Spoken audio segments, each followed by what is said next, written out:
I was reading the ALP Facebook page a while back and came across something so silly I thought it was a joke, but it wasn't. It was a serious article written by the Guardian newspaper about Monica Smith and her opposition to the COVID-19 policies put in place by the Andrews government. Monica Smith is leader of an organisation called Reignite Democracy Australia, which is critical of many of Daniel Andrews' COVID policies.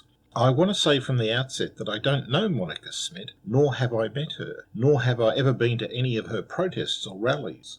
This is not a defence of Monica Smith. What it is a reveal of the shallow nonsense that the ALP and news media stuff down the throats of an uncritical and ready-to-believe ALP supporter base. So what was odd about this article? It is full of assertions without any supporting evidence. It makes all sorts of claims which are the blackest possible interpretation of events. When we studied critical thinking in high school, writing like this would have been torn apart. Most students would have seen it as riddled with weak and unsupported arguments. But here it is linked to on the Eltham ALP Facebook page, being treated as a serious piece of journalism. What else is wrong with it? First, there is little mature thinking at work. Events are seen from only one angle, and there's no consideration of other possible interpretations. Second, facts are selected and stringed together in such a way to suggest the worst interpretation possible. A mature adult could suggest other reasonable explanations that are entirely innocent, but not the writer of this article. Third, it appears written for people who don't think critically. It seems to expect readers to believe what they read without question. This can be seen by the one-sided interpretation of events, the fact there is no supporting evidence for claims made, the fact there is no references to other authoritative or respected sources of information to support the conclusions, and so on. The reporter just expects people to accept what he says without thinking or questioning. If this article was studied in our high school English critical thinking class, most students would have spotted its weaknesses. But apparently that is not the case today. Why is such a piece of twisted nonsense even put up on a professional website? Let's go through some details. I don't have time to address all the problems, but I think you'll get the idea after we look at a few. Paragraph 1. We're told that Monica Smith is a failed television game show contestant, and she was looking for another high-profile career. So what's being suggested here? I think the reporter is suggesting that what really drives Monica Smith is a desire for fame and attention. This is also suggested as a motivation for opposing Daniel Andrews' COVID-19 policies. They're saying that Monica Smith is just an attention seeker, and a failure at that. So what about some proof? It said she was a television game show contestant, and it's just assumed that everyone knows that you only go on a television game show if you're an attention seeker. To the reporter, the argument is proved. End of story. Apparently there's no other reason why anyone would go on a TV game show. A more honest interpretation would be that this is just the reporter's opinion and nothing more. Now let's look at his attempt to smear her just because she was a failure on a TV game show. The odd thing about TV game shows is that only one person can be the winner. Everyone else just ends up becoming a loser. The simple truth is that most contestants on TV game shows end up being losers, and this fact is completely overlooked by the journalist. He suggests she was a loser on a TV game show and then went on looking for other work that would bring her attention, i.e. opposing Daniel Andrews. Again, where is the proof or any supporting arguments other than just his opinion? There's none, of course. This is just his opinion stated as a slur against a person, a slur that makes no sense at all without supporting information. This would be laughable if it weren't so weak and slanderous and dishonest. Is Monica Smith just attention-seeking? Politics is a dirty business. There are many other careers available if you just want fame, attention and recognition. These would be a lot easier and a lot less stressful. So she might not be the attention-seeker that this ridiculous journalist suggests. There could well be something to her claims that she is outraged by what Daniel Andrews did during COVID-19. Now let's look at paragraph 2. Monica Smith explains she opposes the COVID measures of the Andrews government because she was outraged at the policies he put in place. The Guardian reporter says there is much more to her than just this that she doesn't disclose. So what's not disclosed? First, a while back she was selling home designs. Then she restyled herself as a hobby journalist. Now she's a wannabe YouTube celebrity. Stop for a moment and look at the words used. Restyled, hobby, wannabe, celebrity. Again, the reporter pushes his idea that she's just an attention seeker, and a phony at that. Again, all this is just his opinion with no supporting evidence. Next, look at paragraph 4 for more inflammatory words. She's part of a cabal, that is a secretive political group or faction. Yes, secretive. So the reporter suggests here Monica Smith is part of some type of conspiracy, a secretive and murky cabal. And this secretive and shadowy cabal is made up of far-right activists who lead the charge against wearing masks, vaccinations and testing. And this secretive cabal itself also follows conspiracy theories. And surely only crackpots follows conspiracy theories. But wait a minute. It seems her group is not the only ones who follow conspiracy theories. The reporter is pretty good at creating and following conspiracy theories himself. First, he associates Monica Smith with conspiracy theories, suggesting she must be a bit odd or strange. Then he himself invents his own conspiracy theory about secretive and murky cabals, and then promotes his conspiracy theory in his news article. Of course he can't see his own madness. What a strange world we live in. You're a nutcase because you follow conspiracy theories, but I'm not for creating my own conspiracy theory. Again, the uncritical reader might probably miss all of this. Let's look at paragraph 5. The reporter links Monica Smith to an extra-conservative section of the Liberal Party and says she uses the media to amplify her message and gain notoriety. And what is this communication or connection she's supposed to have with them? Where is your proof? Readers are just expected to accept uncritically what this reporter says. The reporter says Monica Schmidt's message is amplified by the media. Really? The ABC does exactly that for the ALP.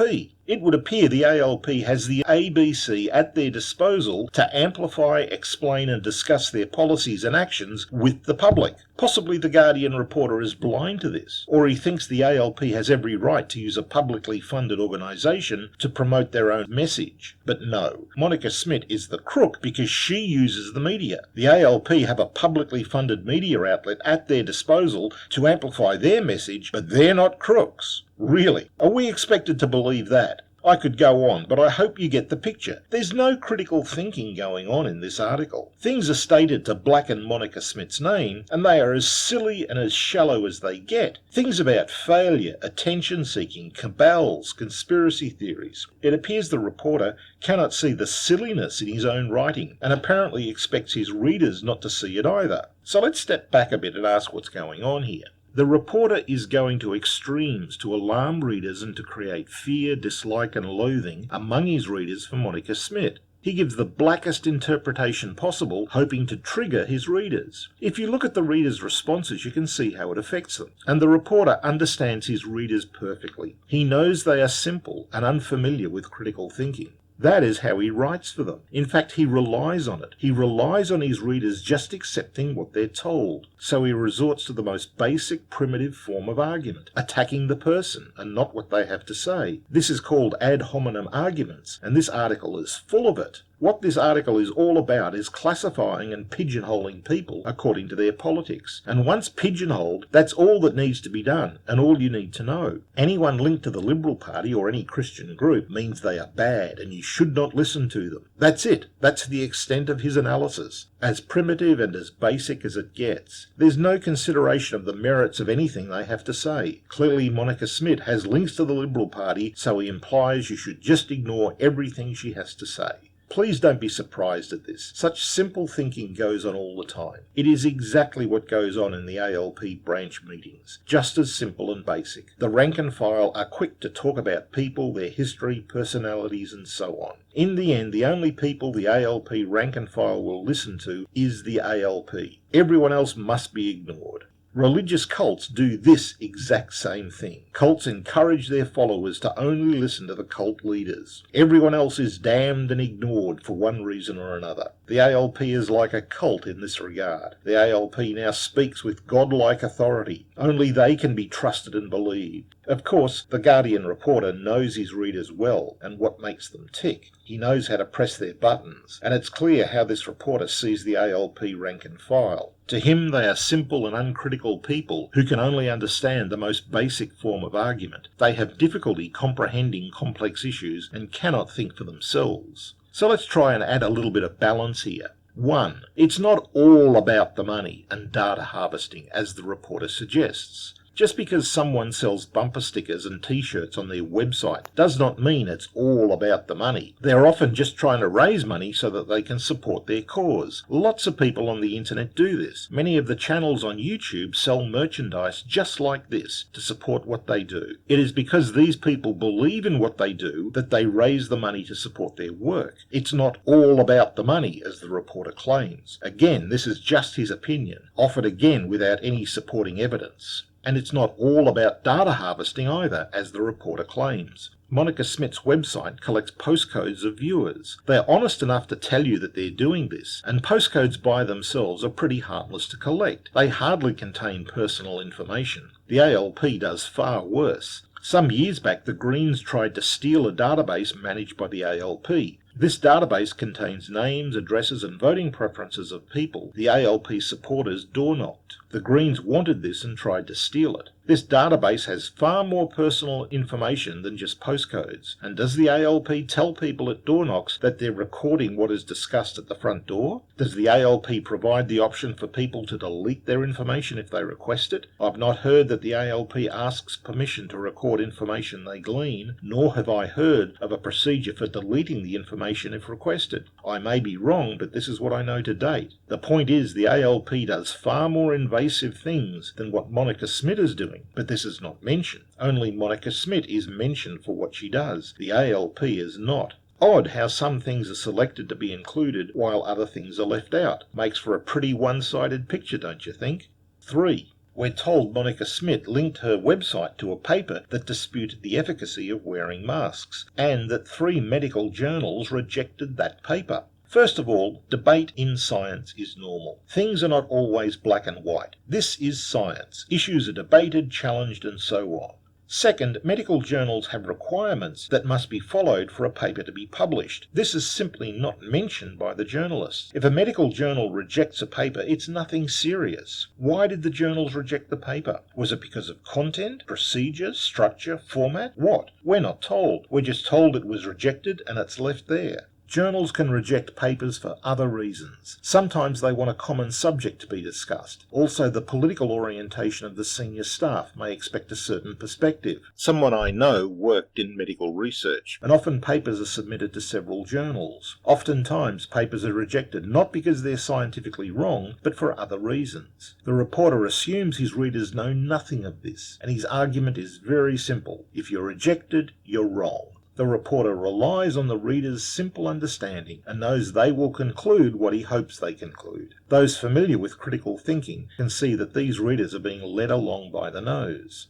Point 5. Funding omissions. In paragraph 10, The Guardian tells us the website gathers information and forwards it to sympathetic politicians, but, it complains, there's no information about funding. First, what does the reporter mean by funding? He's not that clear. Is it funding her political movement? Monica Smith may self-fund her small organisation by sales of merchandise, and she may receive donations just like every other political organisation. However, for one reason or another, she may not receive donations over $1,000, which must be reported in New South Wales, or over $1,080, which must be reported in Victoria. If this is the case, then Monica Smith is under no obligation at all to tell how she funds her movement. Again, the reporter doesn't mention any of this, and leaves his readers to conclude the worst thing possible, that she's a crook in some way.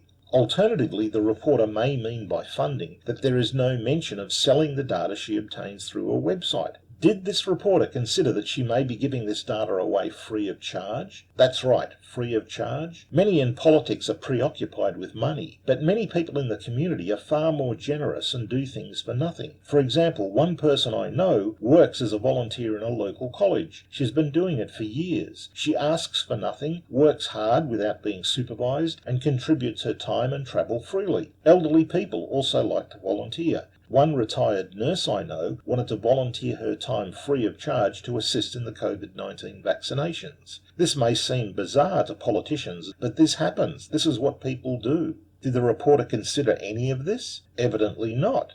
One last example. She won't talk to us. In paragraph 7, the reporter said he tried to contact Smith several times through her website, and she didn't reply. I think the reporter may be implying here that Monica Smith has something to hide, and that she knows she's a bit of a crook and so won't talk to reporters. This is complete nonsense. This is how many websites work. I've been trying to contact the Royal Mint in the UK for about 5 weeks now, through their contact page on their website. I've received no reply at all to my first 3 emails. 6 weeks later, on my 4th attempt, I got my first reply. None of this is new. Try contacting people through government websites and see how you get on. Also, media outlets often say they tried to contact people for comment, but either could not, or they would not respond, or they declined to comment. This may suggest to many that people have something to hide, and they don't want to talk to journalists. However, it can also mean that the media outlet doesn't have to deal with objections to their article, and can say what they want without fear of being accused of being biased. The question that comes to me is, are these media outlets being genuine when they say they tried to contact someone? Just how long did they wait for a reply to their email? How long did they wait while the phone rang? We're just left with their word, that's all. So how genuine was the whole attempt? In summary, the Guardian article wants you to be outraged, angry and triggered. They use the silliest and most dishonest and flimsy arguments to arouse dislike and loathing towards someone, in this case Monica Smith. If you're prepared to think for a moment, it's quite possible that there's absolutely nothing wrong going on. The Guardian is just pushing your buttons to get you worked up. Unfortunately, people who don't think critically tend to accept all this without question. They never question that the reporter may be leading them along by the nose and deceiving them or manipulating them. Religious cults also encourage their followers to only listen to their leaders and not to listen to others for one reason or another. This is also what's going on in the Guardian article. The reporter pigeonholes people and then uses this to determine who readers should listen to and who they should not listen to. This article is not a serious piece of reporting. It assumes people are simple and uncritical. It encourages people to only listen to their party leaders. It's unable to consider any argument put forward by others. It's not written for a free and discerning readership, but it's written for people caught up in a pseudo-religious political cult where only one message is ever heard because everyone else is to be ignored because they're either crooks or liars. This is not a thing to be proud of, and certainly not something to be put up on a professional organisation's website. Thank you very much for your time.